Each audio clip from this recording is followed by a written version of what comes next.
et la sortie médiatique du chef de file de l'opposition politique qui fait le chou gras des quotidiens du jour. La revue de presse est signée Relwende et Solange Guigma. La situation sécuritaire au Burkina au menu des débats dans les journaux du jour. Le CEFOP, lors de son traditionnel point de presse, dénonce le mouta-mouta dans la gestion du nerf de la guerre, affiche l'observateur Palga. Pour les conférenciers, poursuit ce journal, la guerre ne doit pas empêcher une élection de se tenir, elle doit plutôt empêcher un régime de piller les ressources de son pays, de diviser son peuple.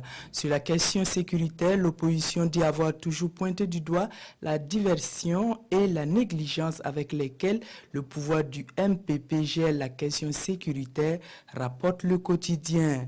Nous tenons pour responsable le régime actuel de la situation, confie Edi Kombouego dans l'Express du Faso. C'est pourquoi il faut aider Roch à partir en 2020 par les urnes, déclare-t-il dans Aujourd'hui au Faso.